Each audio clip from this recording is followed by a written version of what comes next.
ఆ ముఖం తదేక్షగా చూడగానే సుమారు ఒక 50 ఏళ్ళు రోజుకి 3 షిఫ్ట్లు 2 షిఫ్ట్లు చేసి నిద్రలేని రాత్రులన్నీ గడిపి ఇలాగా చాలా విశ్రాంతిగా నిద్రపోతున్నట్టుగా ప్రశాంతంగా కనిపించింది ఆ ముఖం. ఎప్పుడో నాటకాల రోజుల నుంచి మేము మిత్రులం. అప్పుడు నేను నాటక రచయితను కూడా కాబట్టి నా నాటకాలన్నీ ఆయన ఆడాడు బ్యాంక్ కాంపిటీషన్స్లో. కొన్నిటికి నేను ఆయనకి డైరెక్షన్ చేశాను. ఆయన రవీంద్ర భారతిలో గ్రాండ్గా ఒక ఫంక్షన్ చేశారండి, రంగస్థల గురువులకి సన్మానం అని. అందులో నేను కూడా ఉండడం నా అదృష్టం. అక్కడి నుంచి తర్వాత రచయితగా నేను రాసిన హలో బ్రదరు, సీతారత్న గారి అబ్బాయి, ఇంకా కొన్ని కిష్కిందకాండ, చాలా సినిమాల్లో ఆయన మంచి వేషాలు పోషించాడు పాత్రలు. తర్వాత నటుడిగా మేము చాలా సినిమాలు చేసాం.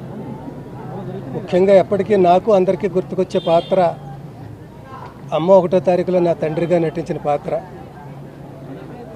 అలాంటి పాత్రలో ఎలాంటి పాత్ర ఇచ్చినా ఆయనకి జీవిస్తాడు తప్ప నటించాడు. ఎన్ని పాత్రలు 800, 900, 1000 వేషాలు వేస్తే అన్నీ దేనికది విశిష్టంగా విలక్షణంగా ఉంటాయి. విలక్షణ నటుడైన అందరినీ కూడా ఎంత చమత్కారం ఉందో. చిన్న పొల్ల విరుపు ఉంటుంది,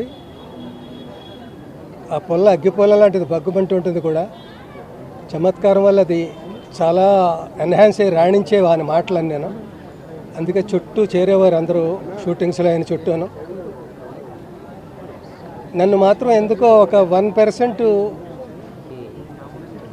ఎక్కువ స్పెషల్గా చూసేవాడు ఆయన. నేను నాటకరంగం రోజు నుంచి రచయితను కూడా అవడం బట్టి, సినిమాల్లో కూడా రచయితను కాబట్టి 2-3 చోట్ల నా గురించి ఆయన చాలా గొప్పగా మాట్లాడారు. ఒక చోట సినిమా రంగంలో మధ్యతరగతి జీవితాలని కె బాలచంద్ర గారు ఎలా ఆవిష్కరిస్తారో, రంగస్థలంలో ఎల్బి శ్రీరామ్ దానికి ధీటుగా అంత బాగా రచించి ప్రదర్శించి ప్రేక్షకుల మన్ననలు పొందారు అని ఒక చోట అంటే, ఇంకో చోట మీరు సరస్వతి పుత్రులు, మంచి గురువుల దగ్గర శిక్షణ పొందారు, మంచి సినిమాలకి రచనలు, మంచి నాటకాలకి సినిమాలకి రచన చేశారు.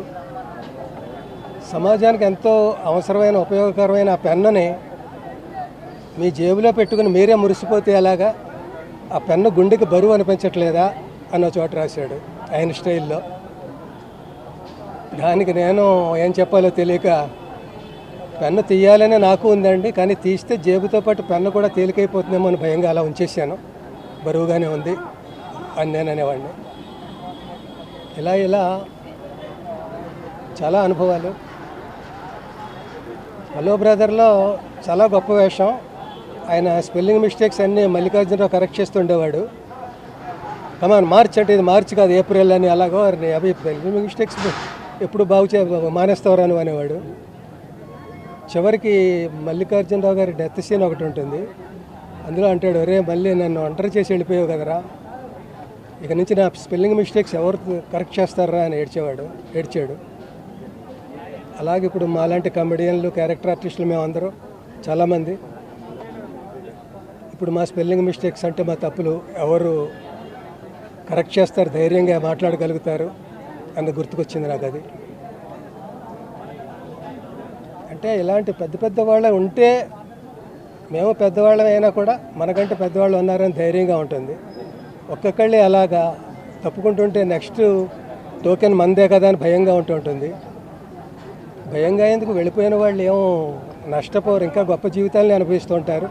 మనం వెళ్ళిపోతే అలాంటి దాన్ని అందుకోవచ్చు కదా అని అప్పుడప్పుడు అనిపిస్తూ ఉంటుంది. ఏది ఏమైనప్పటికీ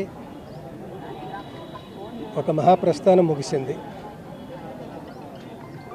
ఆయనకి, వారి కుటుంబ సభ్యులకి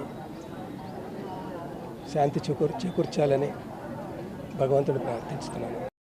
Hey guys. Hi, this is Venkatesh here. This is Vijay Devarkonda. Hi, this is Samantha. Velamkona Srinivas. Watching Telugu Karnataka. Subscribe to Telugu Film Nagar. Subscribe to Telugu Film Nagar. Do subscribe to Telugu Film Nagar. Telugu Film Nagar. Please subscribe to Telugu film Nagar. You're watching Telugu Film Nagar. Subscribe to Telugu Film Nagar for the latest updates.